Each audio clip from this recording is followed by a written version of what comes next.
human, human, human, human, human, human, human, human, human, human, human, human, human, human, human, human,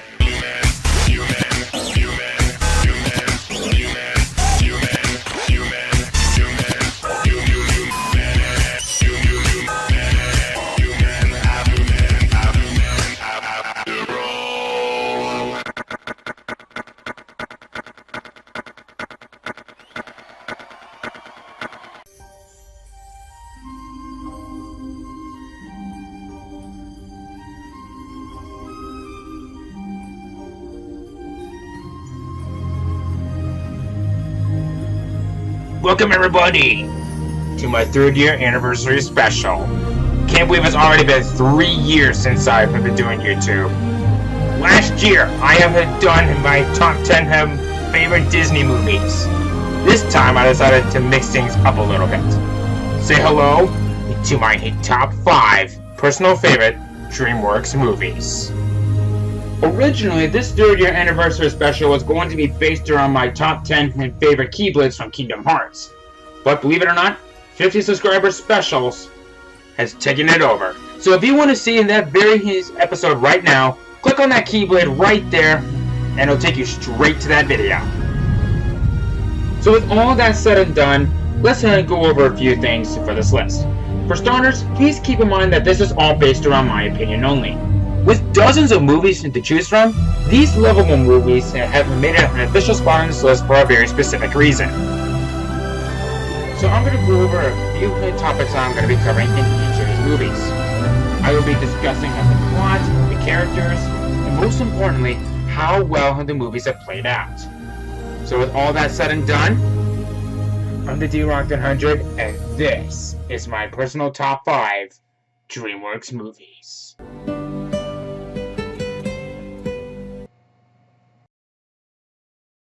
What are you doing in my swamp? Let's start off of this list with one of the very first DreamWorks movies that I have ever seen in my life. Shrek. This was a movie that I've watched a whole lot back when I was a kid, and I still have fun watching this today. So the story is mostly based around an ogre named Shrek as he tries to live out in a swamp area for the rest of his life. But unfortunately, Lord Farquaad, the leader, well more like ruler of Duloc, has sent the fairy tale creatures to invade his swamp. Desperate to reclaim his home, Shrek and Lord Farquaad have made a deal that practically Shrek could not refuse. All he had to do was rescue a princess named Fiona in the highest room of the tallest tower in a castle that's guarded by a terrifying fire-breathing dragon. Not only does he accept, but he also claims the swamp back in return. But there was one slight problem. After realizing that both he and Fiona learned that they had so much more in common, Shrek began to feel more lonely than ever before without Fiona by his side. So, what does he do? Crashes the wedding, confesses his true feelings to Fiona, and Fiona turns out to be an ogre that was cursed when she was a child, which can only be broken by love's first kiss. Yeah, we've heard that a lot these days, but this one actually had a unique side effect to it. The first Shrek movie is my personal favorite from the entire series, with Shrek 2 very close behind. Shrek has definitely made a very worthy spot on my list.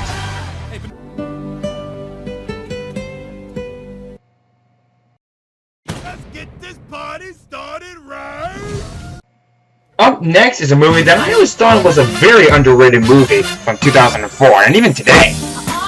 Shark Tale. This story mostly talks about a fish named Oscar who seeks a life of fame and fortune from the very bottom of the streets of Reef City all the way up to the top of the reef. But then there's also Lenny, a vegetarian shark under the command of Don Lino, and he is struggling to fit in with the other clans because of his vegetarian problem. But on one fateful day, after her Frankie's tragic death, their lives were changed forever. Oscar had claims that he is now a hero to Reef City as the Shark Slayer, and Lenny seeks to run away from his problems in hopings of living a new life. It was working before, until they were caught lying on the wrong people. The sole purpose of why I love this movie so much is that this movie really talks about what happens when you try tipping the rules in your favor instead of playing fair. Nothing but guilt and grief will develop until you admit it and make things right. Shark Tale really did an amazing job at this. And this gave me another great reason of why I put it on the number 4 spot on the list. It's original, it's classic, and most importantly, it teaches a great lesson to everyone who watches this movie. If you lie, you get nothing but grief. If you tell the truth, you'll live a healthy life.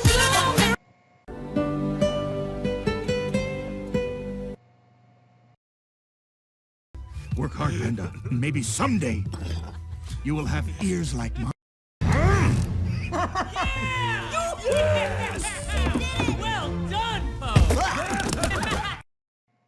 This is one of the 2 entries that you will be seeing on the list that share a spot. Kung Fu Panda 1 and 2. Let's start off with Kung Fu Panda 1. This is the movie for when the story really got started for Po. He seeks to learn the life of Kung Fu. In fact, it has been his dream to work with the Furious Five and train under Master Shifu, the greatest Kung Fu warrior and teacher in China. When Master Oogway envisions that Tai Lung, the only Kung Fu warrior that was able to master the 1,000 scrolls of Kung Fu, returns for the Dragon Scroll, he learns that only the Dragon Warrior himself would be able to defeat him. And so, Po finally gets his chance of learning the ways of Kung Fu, but not in the way on how we all expect to happen. But when Shifu and Tai Lung meet face to face, Shifu learned that he was no match for Tai Lung, but only Po, the only one who had mastered the ways of the Dragon Scroll, was able to stand up to him and defeat him. But that soon changed when a new threat has arisen in China, in Gungman City.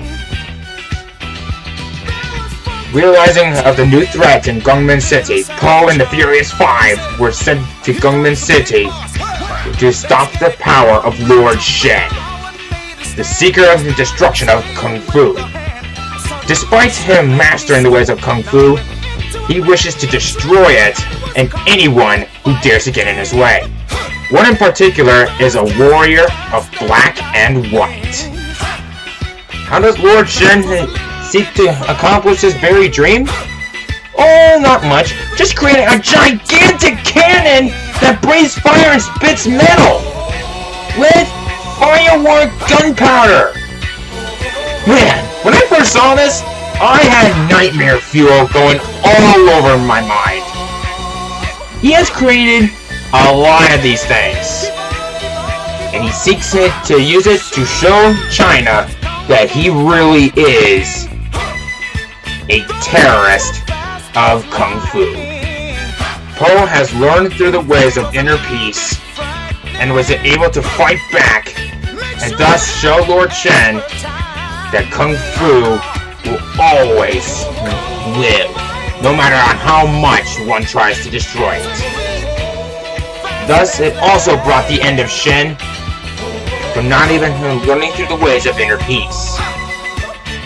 Thus giving me a good reason why both Kung Fu Panda 1 and 2 remain as one of my personal favorites from the entire DreamWorks world.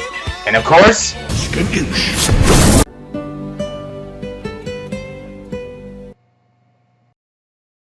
Hey, there he is! Jack Frost! Oh yeah! I'm sure that many of you guys have expected this to appear on the list. Rise of the Guardians. This one was probably one of the greatest that this decade has ever created in DreamWorks.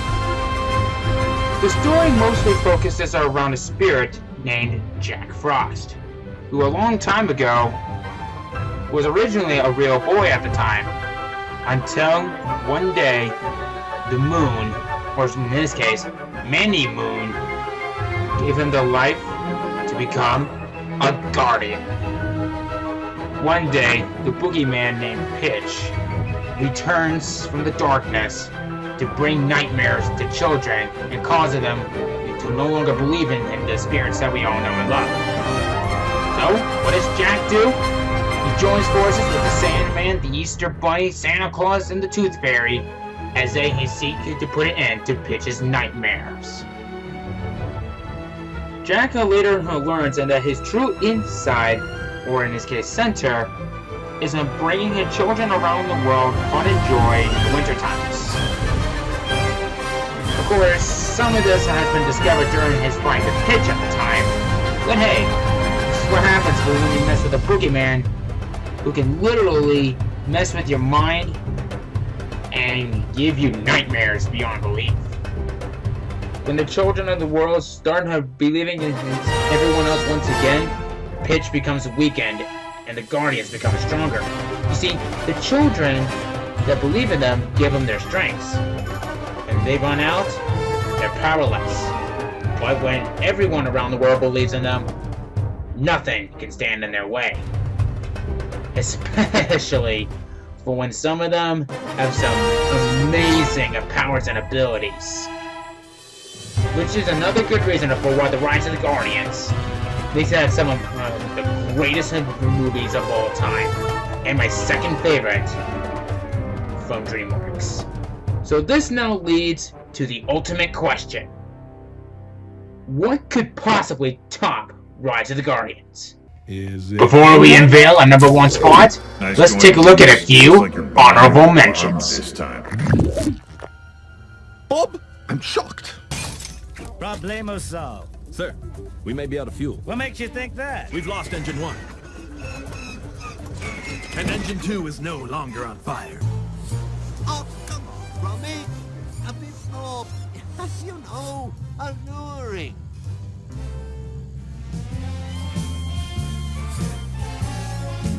Oh, very cheeky.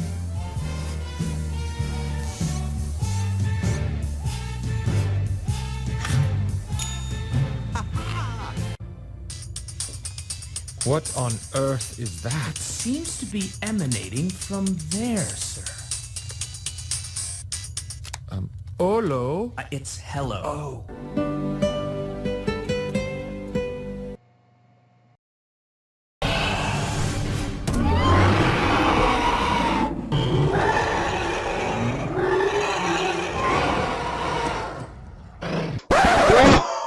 Whoa! Whoa! Okay, before any of you guys pester me in the comments saying, why is the number one spot holding 2 entries? Okay, here's my reason. Well, 2 reasons. I can't pick between the 2, and second...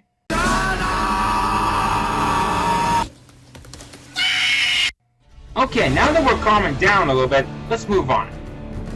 These 2 movies are some of the greatest ideas for movies I've ever seen. If there's one thing that you want to know about me, is that I love dragons and Vikings. Put them together, and you got one of the greatest movie collections of them all. The How to Train Your Dragon series. Okay, so where do we begin? The story mostly talks about a young Viking named Hiccup who is trying so hard to be part of the tribe as a true Viking. How? By taking matters in his own hands. He usually creates technology to help do the fighting for him. Sure, they have gotten him into pretty tight situations, especially for his father and some of the other Vikings. But man, what Hiccup really did later on was something that no Viking has ever done. Tamed a dragon. And what better one than a Night Fury, which he named Toothless. While he may be the first one to ever train a dragon on Burke, he wasn't the very first one to ever train a dragon. As it turns out, there was another Viking that did that before him. But You can't really blame Hiccup for this. We all thought that he was the first. Hell, he was one of the best ones. I mean, just look how he flies a toothless with this technology. And with only one leg. You call him the one-legged Viking. But, no. Man, these two have really done some impressive things on their own. I'm taking down a gigantic dragon called the Red Death by using their own power against him. My god, that thing's impressive. To even taking down a gigantic dragon called the Beast and becoming the Alpha Dragon? Man, isn't there nothing that these two can't do? Probably not. But with all that said and done, How to Train Your Dragon 1 and 2 are my all-time favorites from DreamWorks. Thank you all so much for watching. But before you go, let's take a look for what's to come in 2016. For 3 long years, a Let's Player has dominated multiple games on this channel. Ranging in from Super Mario, to Jak and Daxter, to Ratchet and Clank, to even Kingdom Hearts. But his greatest challenge yet is going a whole year of just one gaming series. That series is Pokemon.